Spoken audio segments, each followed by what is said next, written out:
नमस्कार दोस्तों, स्वागत है आपका एक बार फिर हमारे channel sine theta cos theta पे।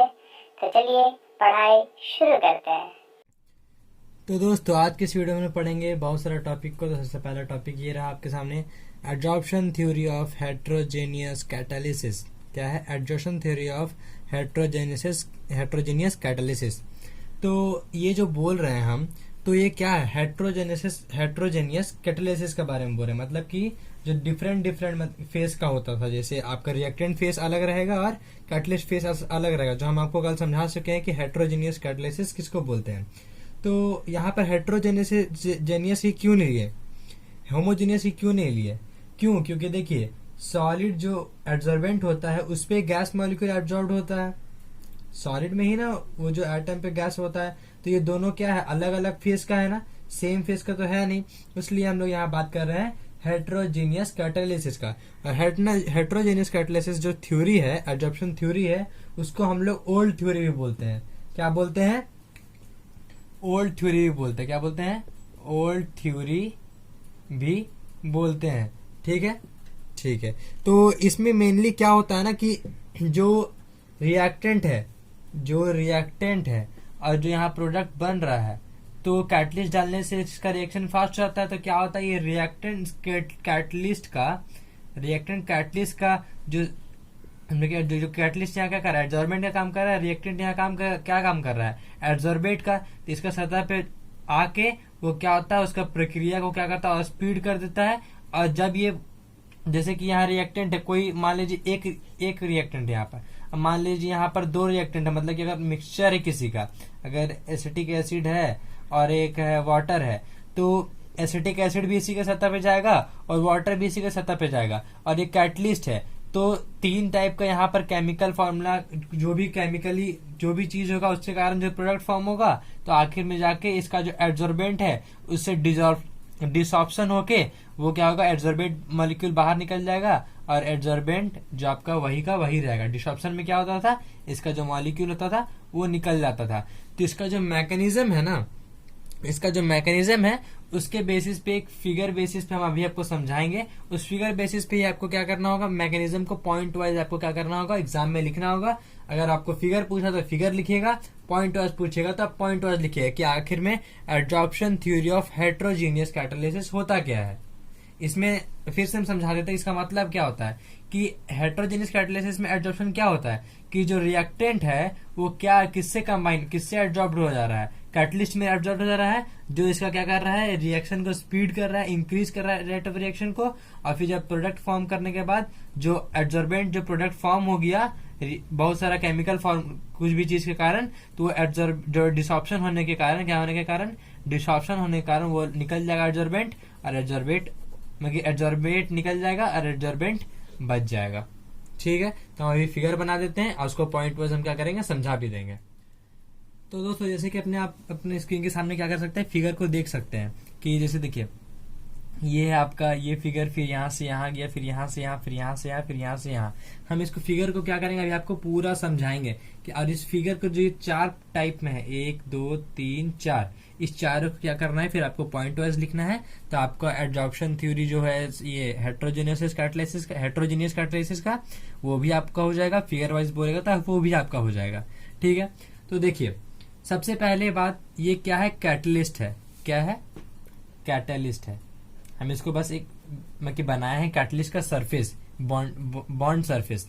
ठीक है, जैसे ये कैटलिस्ट एरो पे लेते हैं ना, तो एरो क्या था, रिएक्ट ही ना करता उससे। तो हम क्या कर रहे हैं, इस कैटलिस्ट को यहाँ ले रहे हैं, क्या कर रहे हैं, कैटलिस्ट दिखा रहे हैं यहाँ पर।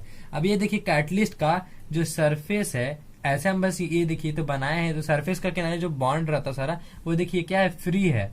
क्या है? फ्री है। तो ये इसको हम लोग क्या बोलेंगे, catalyst surface having free valence. क्या है? Catalyst surfaces having free valencies.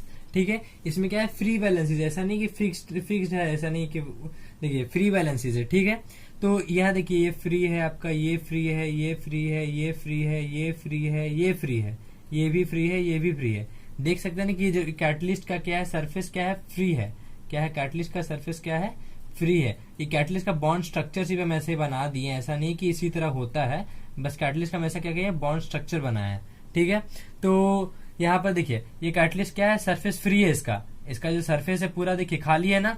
ठीक है, और ये देखिए रिएक्टेंट है, ए और बी क्या है, रिएक्टेंट है दो, क्या है, दो रिएक्टेंट है, क्या है, दो रिएक्टेंट है। ठीक, अब ये कैटलिस्ट और ये रिएक्टेंट हम क्या बोले, हेट्रोजेनियस कैटलिसिस में क्या होता है, ये रिएक्टेंट इस पे जाके एब्जॉर्ब हो जाता है, क्या होता है, इस पे जाके एब्जॉर्ब हो जाएगा, तो क्या हो रहा है यहाँ पर, एब्जॉर्प्शन। ठीक है, और किसका हो रहा है, एब्जॉर्प्शन ऑफ रिएक्टेंट। यहां पर क्या हो रहा है, एब्जॉर्प्शन ऑफ रिएक्टेंट। तब देखिए ये इसका सरफेस पे क्या हो गया, एब्जॉर्ब हुआ, यहाँ दिख रहा है, यहाँ पर हो गया ना, यहाँ पर देखिए ये एब्जॉर्ब हो गया, तो ये एब्जॉर्ब पार्टिकल में कि इसको आप नहीं भी नेमिंग देंगे तो चलेगा, तो नेमिंग नहीं देते कंफ्यूज हो जाएगा। कि पहली बात ये कैटलिस्ट था, कैटलिस्ट ये रिएक्टेंट है, फिर उसके बाद यहाँ पर देखिए रिएक्टेंट इस पे क्या हो गया, एब्जॉर्ब हुआ तो क्या हुआ, उसका सतह पे बन गया। अब जब ये सतह पे यहाँ पर ये इसका बॉन्ड पे, ये इसका बॉन्ड पे, तो हम आपको क्या बताए थे कि जब कोई एब्जॉर्बेंट पे दो टाइप का अगर गैस या मॉलिक्यूल्स जाएगा तो आपस में तो रिएक्ट करेगा ना, वो ऐसा नहीं कि उसको छोड़ देगा, आपस में रिएक्ट करेगा तभी तो एक प्रोडक्ट फॉर्म करेगा, नहीं तो फिर वो तो ऐसे ही वो चीज निकल जाएगा। तो आपस में फिर ये क्या करेगा, रिएक्ट करेगा। देखिए आपस में क्या किया, रिएक्ट किया, ए और बी क्या किया, रिएक्ट किया। तो ये क्या है, इंटरमीडिएट कंडीशन, इंटरमीडिएट कंडीशन ये हो गया बीच का कंडीशन कि हम इसमें नहीं छोड़ सकते हैं, इसके बाद और भी काम होगा। इंटरमीडिएट कंडीशन मतलब वो बीच का कंडीशन है, वो फिक्स्ड नहीं है, क्या है, वो फिक्स्ड नहीं है। तो इसको फिक्स्ड करने के लिए हम लोग क्या करेंगे, डिसऑप्शन करेंगे।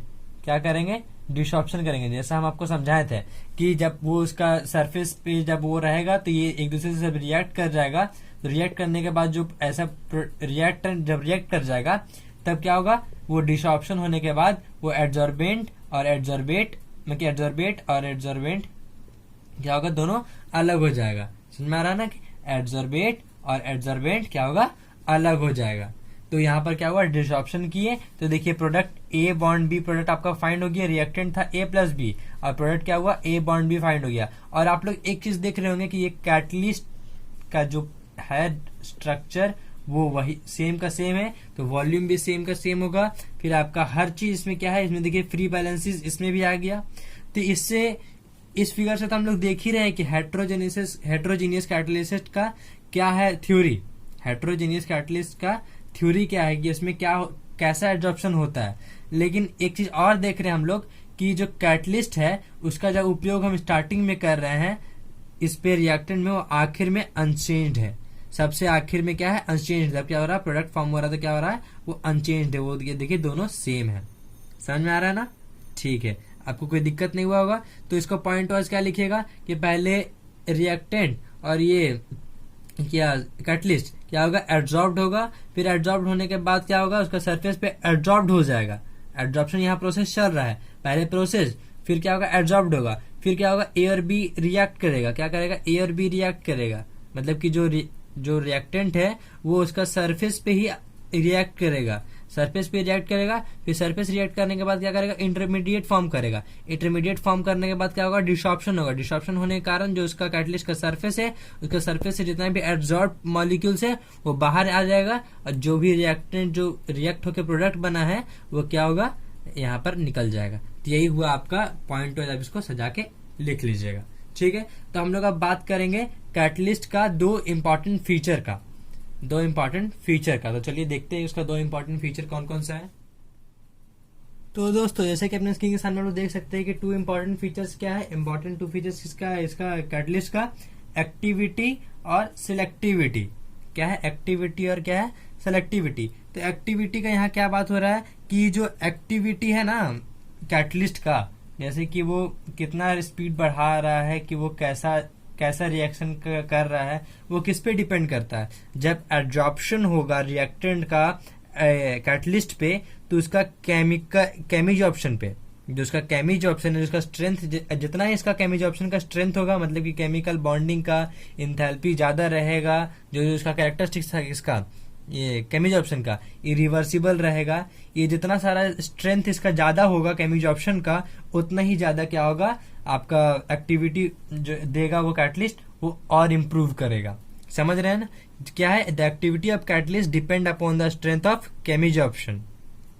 ये चीज आप समझ रहे हैं ना कि क्या हम बोलना चाह रहे हैं कि जो कैटलिस्ट के सरफेस पे क्या होता है, रिएक्टेंट एब्जॉर्ब करता है, तो अब वो कैटलिस्ट कैसा एब्जॉर्ब होने के बाद ना वो रिएक्ट करता है अपने से, तो वो कैसा रिएक्टेंट देगा, कैसा स्पीड से रिएक्ट करेगा, वो किस पे डिपेंड करता है, स्ट्रेंथ ऑफ केमिज ऑप्शन पे। और केमिज ऑप्शन किस पे डिपेंड करता है, एंथैल्पी पे हो गया, आपका केमिकल बॉन्डिंग पे हो गया, कोवेलेंट बॉन्ड, आयोनिक बॉन्ड, फिर आपका हो गया इरिवर्सिबल नेचर, ये सब पे क्या करता है, डिपेंड करता है, सरफेस एरिया पे डिपेंड करता है। तो ये सब चीज पे वो डिपेंड करता है, तो एक्टिविटी भी क्या होगा, ये सब चीज पे क्या करेगा, डिपेंड करेगा। ठीक है, ये इसका पहला फीचर हो गया। अब दूसरा मेन फीचर क्या है, सिलेक्टिविटी। तो इसके लिए सबसे पहले आपको एग्जांपल दे रहे हैं हम, जैसे हम दो ले रहे हैं रिएक्शन CO प्लस H2, एक और ले रहे हैं CO प्लस H2। तो आप लोग देखेंगे कि दोनों में तो सेम प्रोडक्ट फॉर्म होगा, अगर फॉर्म होगा तो हम लोग क्या कर रहे हैं ना, यहाँ पर जैसे यहाँ पर दोनों में ना अलग अलग हम लोग क्या ले रहे हैं, कैटलिस्ट ले रहे हैं। यहाँ पर हम लोग ले रहे हैं निकल, क्या ले रहे हैं हम लोग, क्या ले रहे हैं निकल, और यहाँ पर ले रहे हैं हम लोग क्या ले रहे हैं, कॉपर। ठीक है, तो निकल लेने पे क्या हो रहा है, CH4 आ रहा है। ठीक है, और क्या आ रहा है, H2O, क्या आ रहा है, H2O आ रहा है। ठीक है, और इसके कारण आ रहा है HCHO। तो यहाँ पर आपको डिफरेंट दिख रहा है। आप लोग सोचेंगे कि ये रिएक्टेंट तो सेम था, लेकिन ये सेम क्यों नहीं आया, क्योंकि कैटलिस्ट का काम क्या होता है, कैटलिस्ट तो वो तो आखिर में तो वो अनचेंज ही रहता है, तो वो तो उसमें ऐड होगा नहीं, तो क्यों होगा ऐसा। लेकिन नहीं, सिलेक्टिविटी इन नेचर का मतलब हुआ कैटलिस्ट का कि हर एक रिएक्शन के लिए हर एक सुटेबल कैटलिस्ट होता है। ऐसा नहीं कि आप कोई भी कैटलिस्ट किसी में भी घुसा दीजिएगा। जैसे हैबर्स प्रोसेस के लिए आयरन होता है, उसी तरह ये सब सबके लिए अलग अलग। हैबर्स प्रोसेस में अगर आप प्लैटिनम घुसा दीजिएगा तो नहीं चलेगा। जैसे H2O हाइड्रोजन का ऑक्सीडेशन के लिए आप प्लैटिनम लेते हैं, तो उसमें अगर आप निकल घुसा दीजिएगा तो नहीं होगा। समझ में आ रहा है हम क्या बोल रहे हैं। तो ऑस्टवर्ड प्रोसेस जैसे हम कल बताए थे, उसमें प्लैटिनम गॉज लेते हैं, तो उसमें अगर हम लोग ले लेंगे कॉपर, तो वो उसका नहीं देगा, क्या देगा, उसमें कैटलिस्ट उतना अच्छा से काम नहीं करेगा। तो सबके लिए एक सुटेबल कैटलिस्ट होता है, मतलब कि उसके लिए एक हाई सेलेक्टिव नेचर किसी उसी के लिए। तो इसको हम लोग क्या बोलेंगे, सेलेक्टिविटी ऑफ कैटलिस्ट। समझ में आ गया सेलेक्टिविटी ऑफ एक्टिविटी क्या है। ठीक है, अब हम लोग पढ़ेंगे सेफ सेलेक्टिव कैटलिस्ट, या तो shape selective catalysis by zeolites. Zeolites को हम लोग क्या बोलते हैं, सेफ सेलेक्टिव कैटलिस्ट। ठीक है, अब सेफ सेलेक्टिव कैटलिस्ट क्या होता है देखना, अभी समझेंगे बाद में, चलिए अभी समझ लेते हैं। तो सेफ सेलेक्टिव कैटलिस्ट क्या हुआ ना कि वो उसका शेप पे डिपेंड करता है, वो उसका क्या करता है, शेप पे, पोर स्ट्रक्चर पे, साइज पे। जैसे कि ये हम ले रहे हैं कोई एक यहाँ पर रिएक्टेंट ले रहे हैं R, कोई रिएक्टेंट क्या ले रहा है R, और कोई कैटलिस्ट C है, और कोई प्रोडक्ट P है। तो ये जो कैटलिस्ट है ना, वो रिएक्टेंट प्रोडक्ट क्या करेगा, साइज पे डिपेंड। ये प्रोडक्ट तो बाद में निकलता है, तो बाद में भी साइज पे डिपेंड करेगा ही, लेकिन पहले क्या करेगा, रिएक्टेंट का साइज पे डिपेंड करेगा, फिर उसका आपका ये पोर स्ट्रक्चर पे डिपेंड करेगा। तो ये सब क्या होता है, स्ट्रक्चर साइज पे जो डिपेंड करता है उसको हम लोग बोलेंगे ये सेफ सेलेक्टिव कैटलिस्ट। क्यों, साइज, शेप, स्ट्रक्चर, ये तो हर चीज सेम हुआ ना, इसलिए हम लोग इसको क्या बोलेंगे, मतलब कि जो साइज है, शेप है, फिर आपका हो गया पोर स्ट्रक्चर हो गया, ये सब क्या हुआ, इसका शेप में ही आता है। तो ये शेप को देख के जो कैटलिस्ट लेते हैं, जैसे कैटलिस्ट का क्या है, सेलेक्टिव इन नेचर है, तो सबके लिए तो नहीं ले सकते हैं, तो उस पर्टिकुलर शेप के लिए जो पर्टिकुलर कैटलिस्ट लेते हैं, तो शेप पे देख के जो हम लोग कैटलिस्ट लेते हैं उसको हम लोग क्या बोलते हैं, शेप सेलेक्टिव कैटलिस्ट। क्या कहते हैं, शेप सेलेक्टिव कैटलिस्ट हम लोग उसको बोलते हैं। तो इसी तरह एक जियोलाइट है, जियोलाइट क्या है, zeolites are a good shape selective catalyst because of their honeycomb like structure. उसका जो स्ट्रक्चर होता है वो क्या होता है, हनी कॉम के जैसा होता है। ठीक है, समझ में आ रहा है कि जो जियोलाइट है वो भी एक क्या है, कैटलिस्ट है, और वो कैटलिस्ट जो ऐसा कैटलिस्ट है वो क्या है, बहुत ही अच्छा आपका क्या है, सेफ सेलेक्टिव कैटलिस्ट है। तो ज्यादातर आपको एग्जाम्पल जब भी पूछेगा तो आप जियोलाइट का ही दीजिएगा। हम लोग अभी बात करेंगे कि जियोलाइट और कहाँ कहाँ काम आता है। जैसे जियोलाइट तो हम क्या बोले, वो हनीकॉम लाइक स्ट्रक्चर है, वो क्या है, ये गुड शेप सिलेक्टिव कैटलिस्ट है, तो उसका कहाँ कहाँ काम आता है, और फिर उसके बाद जियोलाइट किस पे डिपेंड करता है, ये सब चीज हम लोग देखेंगे।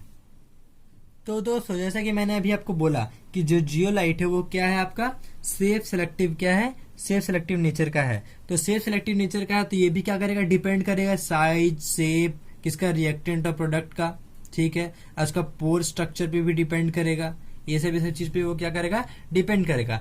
तो जो जियोलाइट है वो क्या है, नेचुरली भी हम लोग को मिलता है, हम लोग को नेचर भी मिलता है, नहीं तो हम इसको साइंटिफिकली क्या करेंगे, सिंथेसाइज करके बना भी सकते हैं। क्या करें, इसको हम लोग क्या कर सकते हैं, बनाते भी हैं, ठीक है।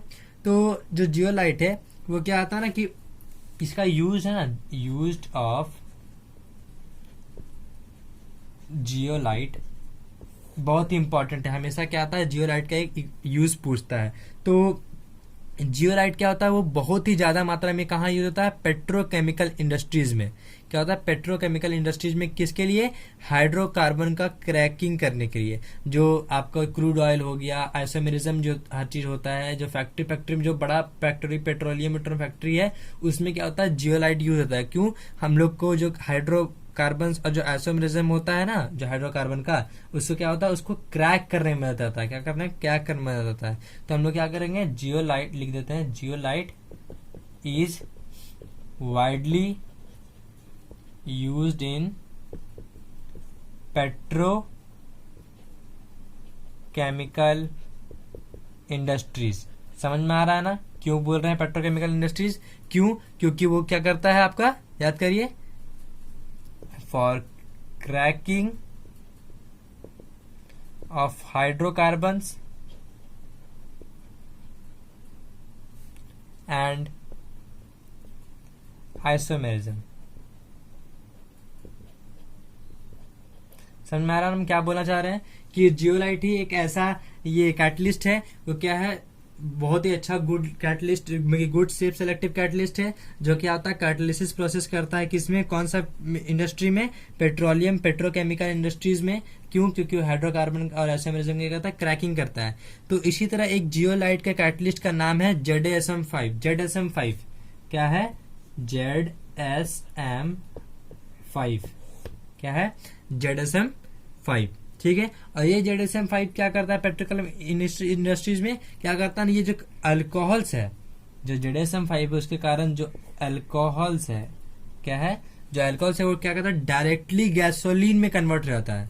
क्या हो जाता है, गैसोलीन में कन्वर्ट कर जाता है बाय डिहाइड्रेट, जो क्यों, किसका मदद से, अल्कोहल को डिहाइड्रेट करके, ठीक है, अल्कोहल को क्या करते हैं, लोग डिहाइड्रेट कर देते हैं, किसके कारण मदद से, ZSM5 के कारण से। तो क्या करता है, डायरेक्टली अल्कोहल्स को क्या कर देता है, किसमें फॉर्म में दे देता है, गैसोलीन का फॉर्म में दे देता है।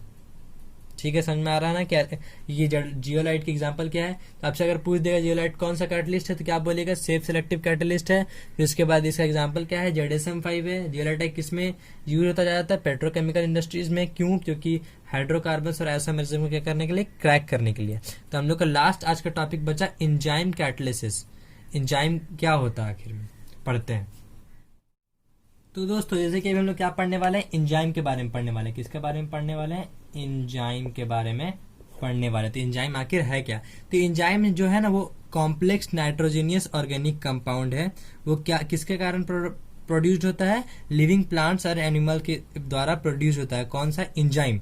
एंजाइम क्या है, कॉम्प्लेक्स नाइट्रोजीनियस ऑर्गेनिक कंपाउंड। ये क्या है, कॉम्प्लेक्स नाइट्रोजीनियस ऑर्गेनिक कंपाउंड, जो कि प्रोड्यूस किया जाता है लिविंग प्लांट्स और एनिमल्स के द्वारा। ठीक है, ये समझ में आ रहा है। तो ये एक्चुअली क्या है, प्रोटीन है। क्या है, प्रोटीन मॉलिक्यूल्स है। इसमें क्या होता है, प्रोटीन मॉलिक्यूल्स ज्यादातर पाया जाता है। ठीक है, और इसका मास क्या है, हाई है।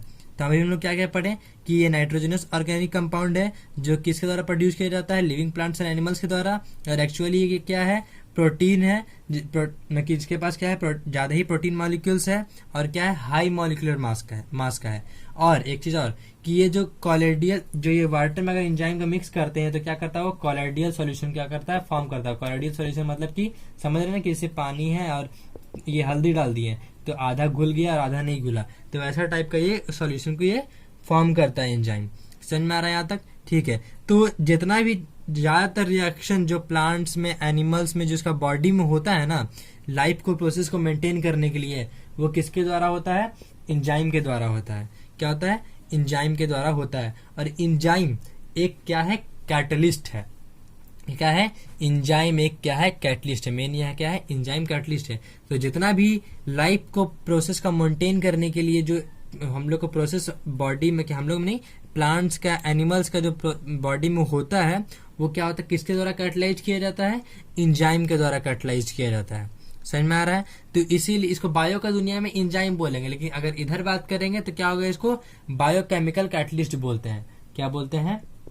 Biochemical catalyst. क्या बोलते हैं?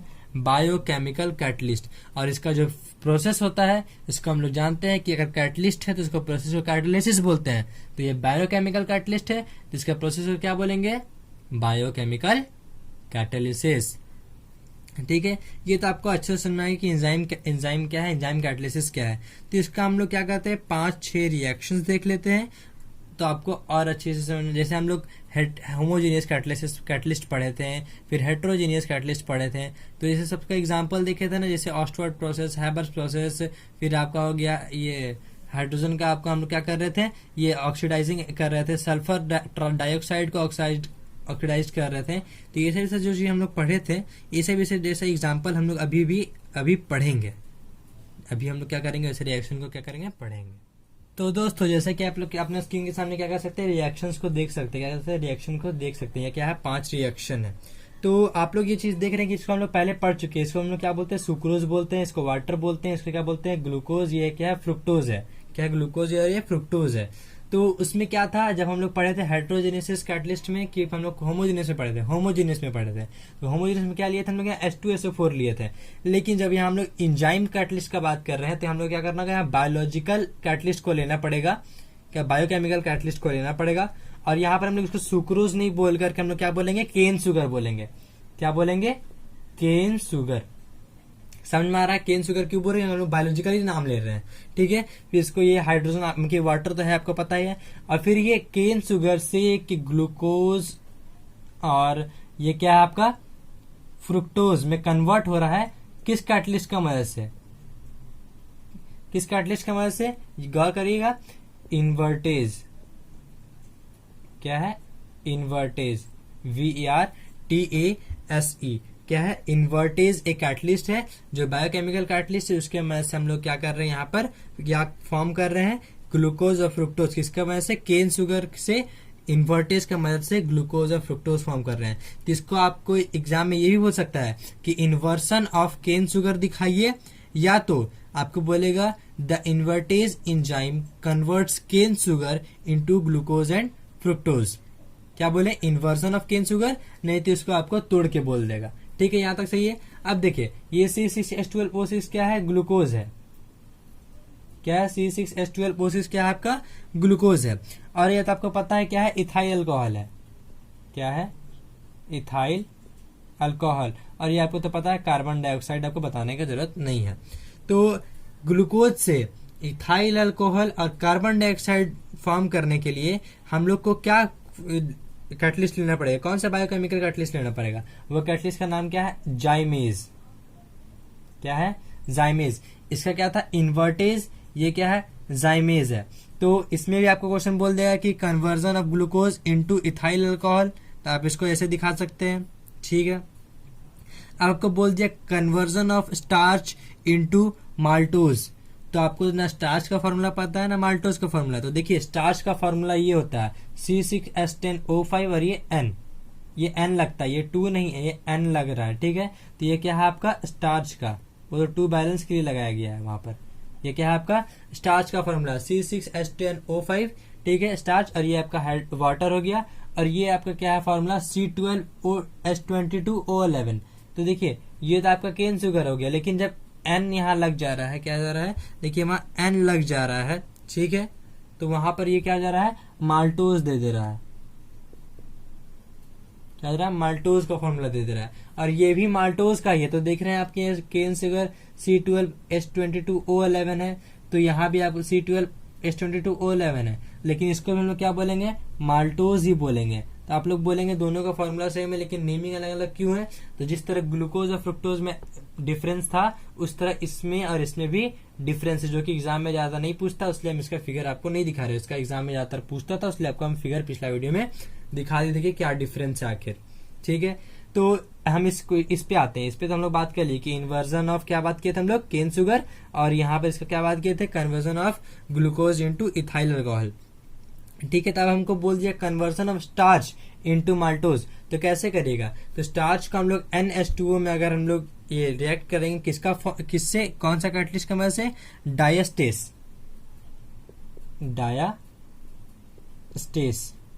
ठीक है। तो ये क्या है, जाइमेज, इन्वर्टेज, डायस्टेज। आप लोग देख रहे हैं ASE हमेशा आ ही जा रहा है, क्या जा रहा है, ASE हम लोग क्या जा रहा है, आ ही जा रहा है बायोकेमिकल कैटलिस्ट में। तो ये हो गया आपका डायस्टेज।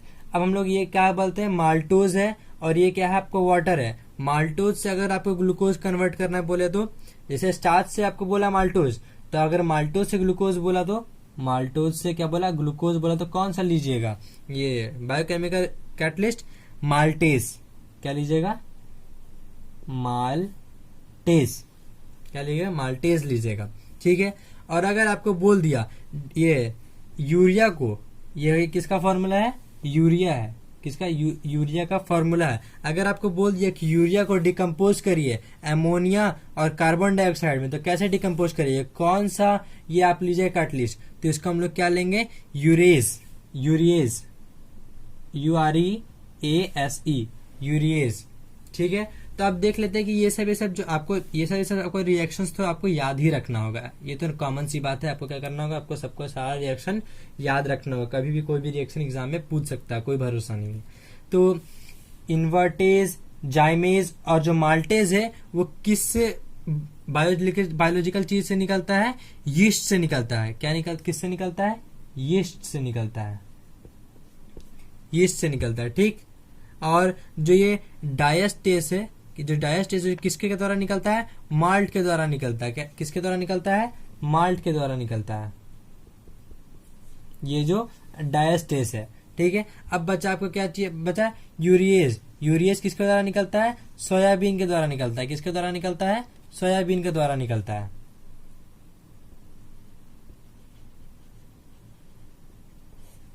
ठीक है, यहां तक क्लियर है। ठीक है, तो एक और रिएक्शंस देख लीजिए, आपको बता देते बस आपको ऐसे ही, कि जो मिल्क से कर्ड में कन्वर्ट होता है वो भी किसी कैटलिस्ट के द्वारा ही कन्वर्ट होता है। वो बायोकेमिकल कैटलिस्ट का नाम आप लोग जानते होंगे, इसलिए हम इसके रिएक्शन नहीं लिखा रहे हैं। बताइए कौन सा है, तो अगर नहीं जानते हैं तो वो है लैक्टोबैसिली, लैक्टोबैसिली एंजाइम बोल सकते हैं, नहीं तो लैक्टोबैसिली बोल सकते हैं। लैक्टोबैसिली एंजाइम जो होता है वो कैटलिस्ट के तौर पे काम करता है, किसमें, मिल्क से कर्ड में कन्वर्ट करने में।